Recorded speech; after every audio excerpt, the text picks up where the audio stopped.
Hello friends, welcome back to the channel again. So today we are going to learn a new function in Excel which is called filter function. So you can see in my screen we have some data which includes employee names and the department, and you want to copy the employee names against each department in this format. So currently what users are doing it, they are just copying manually employee name and they just copied under the department. Like Christian is in sales department, they copied under sales. If Nikki is an HR department, they just copy under HR department. So this is a historical method which is done manually.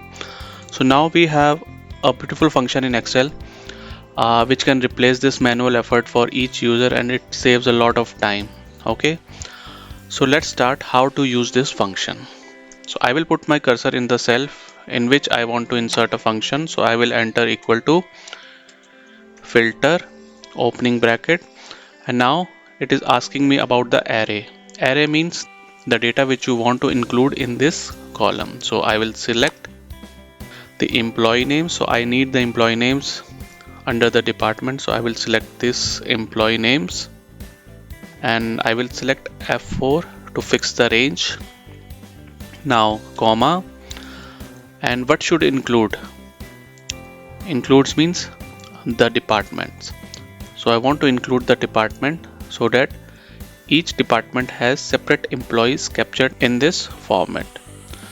So I will again select this range in column C, shift control drop down, and I will select F4 to fix the range.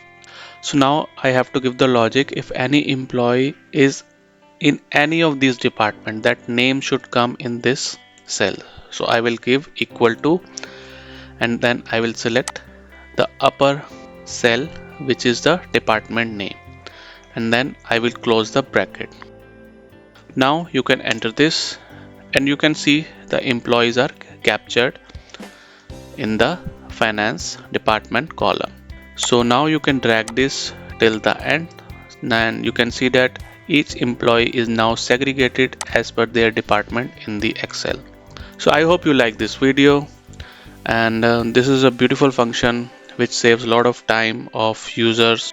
So if you want to learn these kinds of tips and tricks, you can subscribe to our YouTube channel and you can reach out to us through email or through comment section. So let's meet you in our next video. Until then, goodbye, take care and keep learning and enhance your skills. Bye bye.